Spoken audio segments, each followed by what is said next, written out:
رب اعوذ بک من همزات الشیاطین و اعوذ بک رب ان یحضرون. عرض سلام و ادب خدمت مستمعین و ناظرین کانال کنز الاسرار. در این جلسه در خدمت شما خواهیم بود تا نکاتی چند رو از آموخته هامون از جناب حضرت استاد سلطانی ذیل عنوان انواع علم رمل تقدیم شما بکنیم. و این جلسه رو با یه مقدمه‌ای که در ویدیوی گذشته تقدیم شما شد شروع می‌کنیم. در جلسه گذشته و در ویدیوی گذشته خدمت شما عرض کردیم که در خصوص علم جفر بیان میکنن که علم جفر علمی هستش که هم اخباری هست و هم آثاری. جفر اما اخباریون و اما آثاری. اما در خصوص علم رمل حالا این رو بیان نمی کنن. ما میخوایم این رو خدمت شما یه آگاهی رو به شما تقدیم کنیم نسبت به این موضوع و این رو از همین علم جفر شروع میکنیم تا به اون نقطه‌ای که مد نظرمون هست برسیم. در خصوص علم جفر میگن که علم جفر علمی هستش که یک بخشی از اون اخباری هست و یک بخش دیگری از اون آثاری هستش. یعنی چی؟ بخشی که اخباری هست مشخصه، خب اخبار از خبر میاد و خبر میده، مثل جفر 15 سطری که معروف به جفر صدیقی هستش. خب این فقط خبر میده. و بخش دیگری از اون علم جفر رو میگن که آثاری هستش، یعنی اثر میذاره، یعنی تحت تصرف قرار میده اون مطلبی که شخص عامل مد نظرش هست. و این اثر گذاشتنش نمونه بارز اون تکثیرات هستش. خب بعضیا میگن که حالا علم جفر خودش زیر شاخه ای از تکثیرات هستش، اما این حرف غلطه. تکثیرات خودش زیر شاخه جفره و در زیر جفر آثاری قرار میگیره. تکثیرات خودش شاخه نیست، خودش زیر شاخه، با اینکه علم هست خودش زیر شاخه ای از علم جفر هست و علل خصوص جفر آثاری. حالا این تکثیرات که صاحب تأثیر میکنه، صاحب تصرف میکنه شخص عامل و عالم رو، نمونه اون رو ما در تسخیرات میبینیم. یعنی به وسیله تکثیرات، به وسیله علم تکثیر میشه تسخیر انجام داد. چجوری؟ به عنوان مثلا اسماء ملوک و اسماء حاکمه یا بعضی از اسمایی که وجود دارن و معنی خاصی نمیدن مستخرجی از علم تکثیرات هستش، مثل اسم جناب سید میتاترون که حالا این میم یا تا و تا یه حرف هستش و رون پسوندی هستش که به این کلمه اضافه شده. یعنی ببینید مثلا رون پسوند علوی هستش و در مقابل اون ما روش رو داریم که پسوند سفلی هستش. و خب در سفلیات هم در مقابل همونطوری که جناب سید میتاترون وجود دارن، جناب میتاتروش هم وجود دارن که یک موجود سفلی هستش. و خب این اسامی رو و این نکات رو و این تصرفات رو از طریق جفر و تکثیرات به دست آوردن علمای اهل علم. و نمونه دیگرش رو شما میبینید که از ملوک سفلی ایام جناب شمهروش هستش که مقالش حالا داخل کانال وجود داره، مباحثی هست وجود داره که نسبت به این اسم حالا مراجعه کنید و مطالعه بفرمایید. اما اون چه که الان به کلام الان ما ربط داره اینه که خب شمه یک قسمت از یک اسمه و روش یه پسوند سفلی هستش و اینها رو از طریق علم جفر و جفر آثاری و زیرشاخه اون علم تکثیرات به دست آوردن که خب وقتی شما یه موجودی رو صدا میکنید اگر اسمش باشه اون اسم معهودی هستش که با اون اسم حاضر میشه، مانند اسماء برهتیهن که حالا توی ویدیو مربوطه خدمت شما توضیح دادیم و دوباره ارجاع میدم به مقاله جناب شمهروش که حالا اونجا مطالعه بفرمایید. اما خب این یه مقدمه بود. اصل مطلب اینه که همونطوری که ما گفتیم اینجا جفر آثاری و اخباری هستش، در خصوص علم رمل هم ما بهتره بگیم که همین قضیه صادقه. یعنی اکثر اشخاصی که فعال هستن و فعالیت دارن توی این وادی، توی این علم، اصلا به سادگی از روش گذشتن و بهش توجهی ندارن و اون کسایی هم که میخوان یاد بگیرن بهش توجه نمیکنن چون ازش خبری ندارن. خب حالا علم رملمون هم علمی هستش که هم قسمت اخباری داره، یعنی فقط خبر میرسونه از گذشته، حال یا آینده. چون حالا شما ببینید زمان یه مقوله‌ای هستش که یه مقوله دو سره، یعنی همونطوری که از گذشته شروع شده و میره به سمت آینده، از آینده هم شروع شده، از آینده هم شروع میشه و برمیگرده به سمت گذشته. و این قسمت اخباری علم رمل هستش که خب آشنایید و در خصوصش مطالب زیاده و ما توی ویدیوهای قبلی هم خدمت شما عرض کردیم و توی ویدیوهای آینده هم خدمت شما صحبت خواهیم کرد. اما قسمت آثاری این علم، قسمت آثاری علم رمل، باعث میشه که شخص تصرف داشته باشه در قوای اشیاء یا خود اشخاصی که مخاطب این هستن. به عنوان مثال مانند ارسال هاتف از طریق اشکال رملی، ارسال هواتفی میشه انجام داد، یا توی ویدیوی کشف سحر با رمل خدمت شما عرض کردم که از طریق شکل مستولی بر فرد میشه درمان یک درد رو به دست آورد. یعنی شخصی مثلا برای شما مراجعه کرده به شما و شما توی زایجه متوجه شدید که سحر داره، از طریق همون زایجه‌ای که کشیدید و سحرش مشخص شده میتونید شما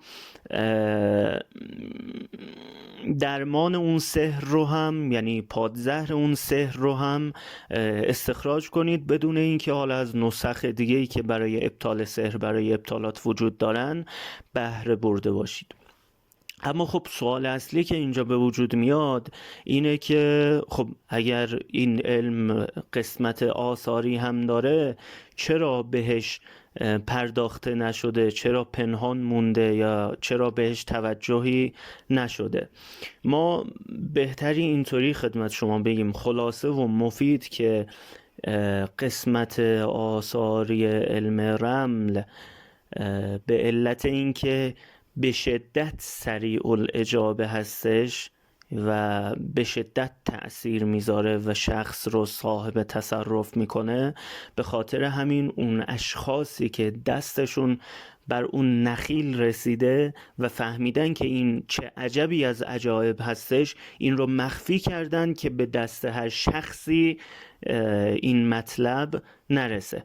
به عنوان مثال توی همین جفر آثاری که خدمت شما عرض کردیم، ببینید توی همین قسمت جفر آثاری مثلا در باب حرف الف میگن که حرف الف موکلین به عنوان مثال علوی حرف الف میشه جناب اسرافیل علیه السلام و موکل سفلی حرف الف میشه جناب قیدیوش و برخی از سلاسل باطنی و تصوف میگن که موکل الف جناب حد مهد القیائیل هستش و خب در خصوص این حروف کامل و مبسوط صحبت میشه، اما در خصوص علم رمل ما میبینیم که اصلا همچین چیزی وجود نداره. فقط در خصوص اخبار یا مثلا این شکل اینجا اومد چه چیزیه فلان امثال هم صحبت میشه، در حالی که وقتی که این علم یک علم کاملی هست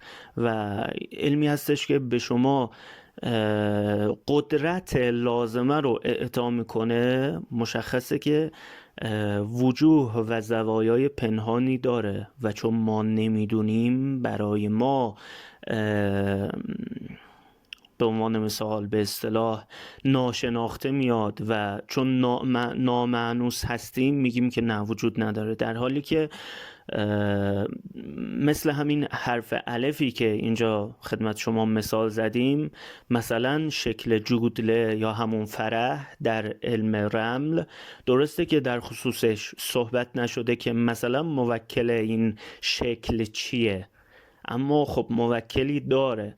اما علت این هم که صحبت نشده اینه که عرض کردیم خدمت شما هر کسی که دستش بر نخیل رسیده و فهمیده که عظمت این رشته چیه و فهمیده که عظمت این عنوان در این علم چیه، این رو کاملا مخفی کرده، چون اسرار باید مخفی بشن و ما در خصوص سر و الاسرار بودن برخی از موارد خدمت شما در ویدیوهای گذشته صحبت کردیم و شما متوجه این قضیه هستید انشالله.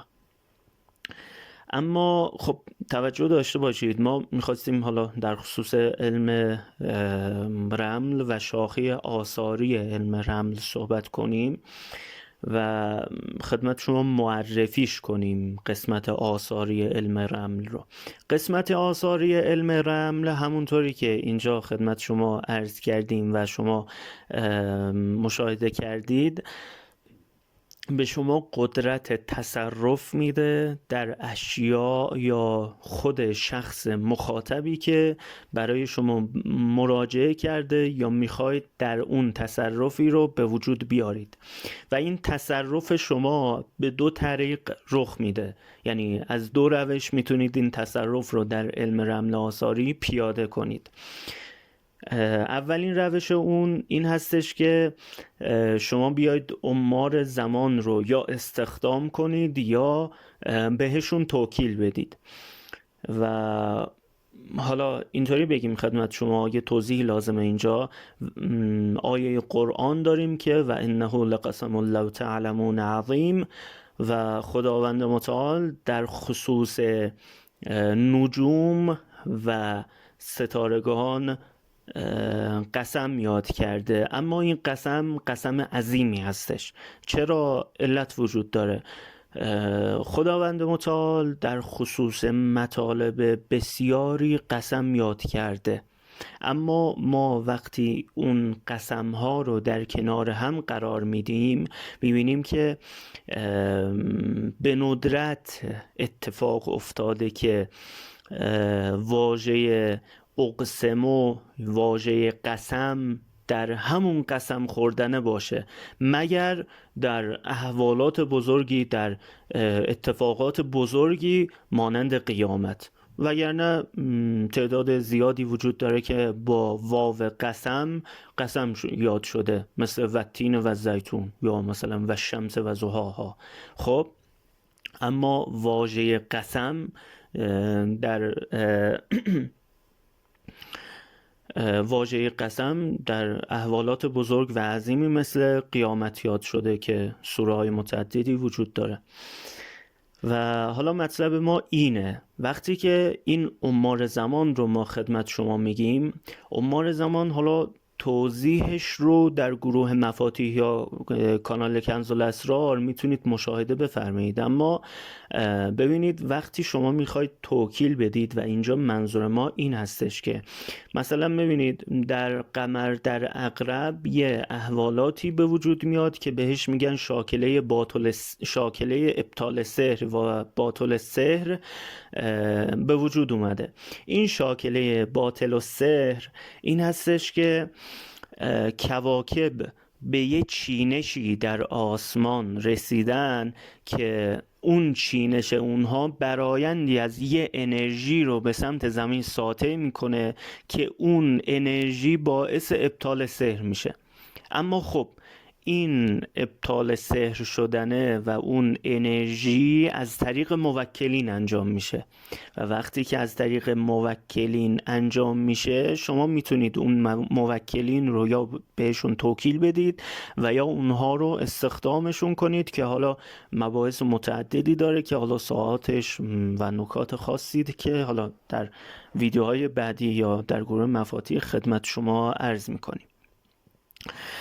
اما روش دومی هم وجود داره برای این تصرف، این هستش که همونطور که توی ویدیوی کشف سحر هم خدمت شما عرض کردیم، شکل مستولی عمل رو شما پیدا کنید و روی اون اعمالی رو طبق اصول و قواعد خاصی پیاده کنید که بتونید به طریق اون تصرفی که مد نظرتون هست رو پیاده کنید.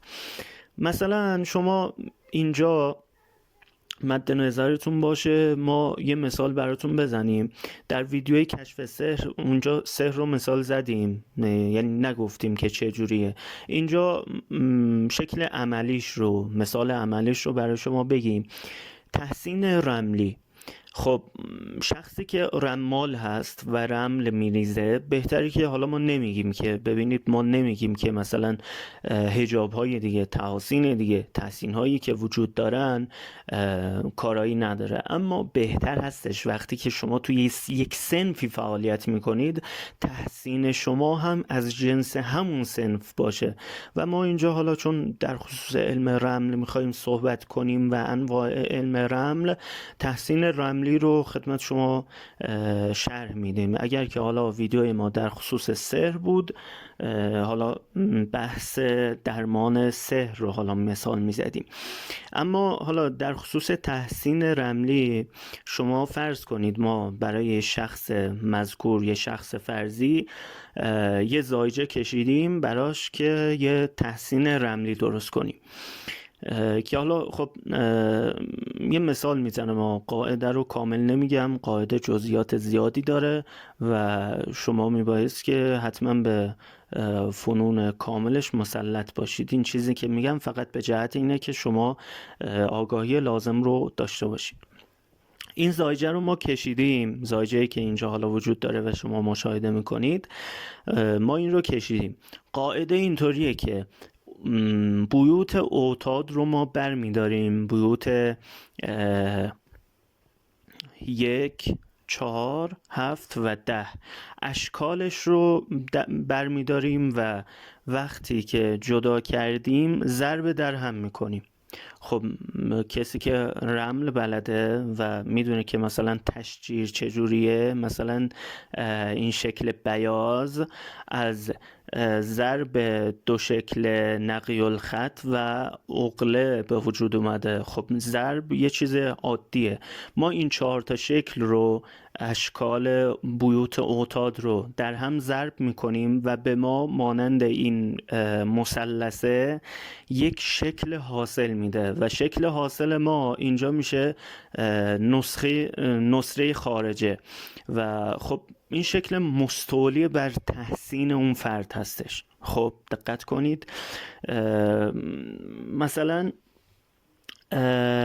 افرادی که اگه تحسین قوی داشته باشن، وقتی ما این زایجه رو، وقتی ما این قرعه رو میریزیم و میخوایم مثلا تحسینش رو بسنجیم یا مثلا حالا یه کارایی روی تحسینش انجام بدیم، به جای اینکه مثلا اگر شخص تحسین قوی داشته باشه، به جای اینکه اینجا شکل حاصله ما نصره خارجه باشه، شکل حاصله ما شکل بیاض میشه. چرا؟ چون بیاض ذاتاً شکل سفیدی، شکل حفاظت و شکل تحسین هستش و خب حالا البته این هم دوباره قابل خرق هستش به دست اون اهلی که وجود داره، به دست عامل و عاملش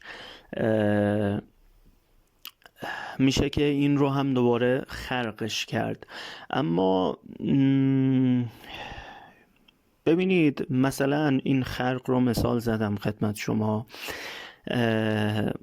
ما اومدیم بررسی کردیم تحسین یک فرد رو برای خلق تحسین، مثلا دستوراتی که وجود داره و اون اشخاصی که مثلا میان برای خلق صحبت میکنن، برای خلق تحسین، خلق حجاب صحبت میکنن، میگن که از دستورات رواج یافته اینه که خدام اسماء تنبشلوکیه رو میفرستن برای خلق حفاظ و حجاب شخص مقابلش. خب اونها نمیدونن، ولی ما اینجا خدمت شما میگیم وقتی که شما این کار رو انجام میدید، خدام تنبشلوکیه رو میفرستید برای خلق حفاظ و حجاب شخص، اگر که شخص مخاطب شما دارای حجاب قوی باشه و تحسین درست حسابی داشته باشه، اون خدام رجعت میکنن و تحسین خودتون شکسته میشه. و اما خب حالا در خصوص این علم رمل آثاری این رجعت خدام وجود نداره. مثال بزنم، ببینید همین نصره خارجه ای که مثلا شکل مستولی بر تحسین فرد مذکور ما شده، ما میخوایم این رو تحسین اون فرد مذکور رو ما میخوایم ضعیفش کنیم، تحسینش رو بشکنیم. چیکار میکنیم؟ به عنوان مثال ببینید نسخه خارجه یه شکل آتشی هستش. خب ما میایم مثلا روی کاغذ، روی آجر یا حالا روی مواردی که حالا وجود داره این شکل رو می نویسیم و چون این شکل یه شکل آتشی هستش به دورش حروفات آبی رو می نویسیم. و این کار شما انما الاعمال بالنیات اینه که وقتی شما عامل هستید اراده میکنید که تصرف داشته باشید، اون تصرف شما رخ میده. در خصوص این تصرف و این عمل و این اراده شما دیروز توی گروه مفاتیح در خصوص قلم و رابط بودنش نسبت به مغز و اراده شما نکته‌ای رو عرض کردم که حالا مراجعه کنید و اون رو در کنار این قرار بدید که چطور ممکنه که مثلا شما یک حروفات آبی رو به دور یک شکل آتشی قرار بدید، بنویسید، کتابت کنید و این عمل شما به مثابه این باشه که شما آب رو میریزید روی آتیش. و البته خب حالا این باعث میشه که تحسین فرد از لحاظ عنصری در ضعف قرار بگیره، یعنی ضعیف بشه از لحاظ عنصری. و خب مثلا یه کار دیگه ای هم که میشه کرد اینجا اینه که شکل نصره خارجه یه شکلی هستش که منسوب به کوکب شمسه. و خب ما وقتی که میخوایم، اگر ما میخواستیم اینجا مثلا اگر ما میخواستیم تحسین فرد رو قوی کنیم، چون نصره خارجی شکل مستولی فرد شد و یک شکل آتشی، به جای اینکه حروفات آبی رو بنویسیم حروفات آتشی رو مینوشتیم و خب تحسین فرد قوی تر میشد. اما اینجا میخوایم تحسینش رو ضعیفش کنیم، اومدیم دور یک شکل آتشی رو با حروفات آبی احاطه کردیم که آب ریختیم روی آتیش، که خب مشخصه دیگه تضاد داره آب و آتیش با هم و از لحاظ عنصری تحسینمون ضعیف شد. اما ببینید حرف اینجاست، حرف اینه که این جناب نصره خارجه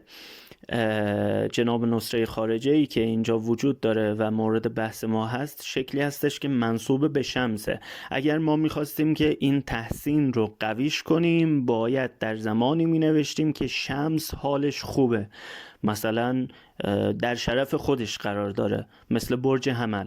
ولی الان که میخوایم تحسین فرد رو ضعیفش کنیم در زمانی این عمل رو انجام میدیم که اون شمس نمیتونه درست حسابی ساپورتش کنه اون منسوبات خودش رو و این نصره خارجه که منسوب به شمس هستش در حبوط خودش قرار داره و وقتی ما میایم این اعمال رو در حبوط شمس انجام میدیم اون تحسین فرد در ضعیفترین حالت خودش قرار میگیره و ما میتونیم که این اعمال رو بدون هیچ دخالتی روی یک فرد انجام بدیم و شما میبینید که یه شکل ساده است، 4 تا قواعد، 4 تا نکته است و زیاد نه جا میگیره نه فلان. افرادی هستن که حالا چندین صفحه، چندین خط شروع میکنن با اقلام مختلف، با اعداد مختلف، با حسابهای مختلف، با کتابهای مختلف، چندین صفحه طولانی مثلا طلسم نویسی میکنن، آخرش هم هیچی. ولی در عمل وقتی اینها در وزنه ترازو قرار میگیرن میبینیم که یه چیزی که اصولی هستش و بر طبق قواعد و اصول معتبر در ماورا و تأیید شده و تجربه شده از طریق اساتید عامل هستش، قدرتش از چندین صفحه طلسم و دعا و امثالهم زیاد هستش. و توی این علوم و توی این علوم غریبه طلسمات عجیب و غریب اهمیت چندانی ندارن. اون چیزی که مهم هست اون طلسمی هستش که بر مبنای اصول و قواعد معتبر باشه. حتی میتونه اون طلسم معتبر چند خط بیشتر نباشه، ولی ما ببینیم که در کفه عمل این چند خط طلسم قدرتش از چندین صفحه نوشتار توسط حالا دوستانی که حالا مدعی هستن بیشتره. انشالله که هممون توفیق این علوم رو داشته باشیم و این علوم رو بتونیم از دست نااهلان هم حفظ کنیم و حافظ مناسبی برای این علوم باشیم. و هر کس که انشالله حافظ مناسبی نباشه دستش به این علوم نرسه.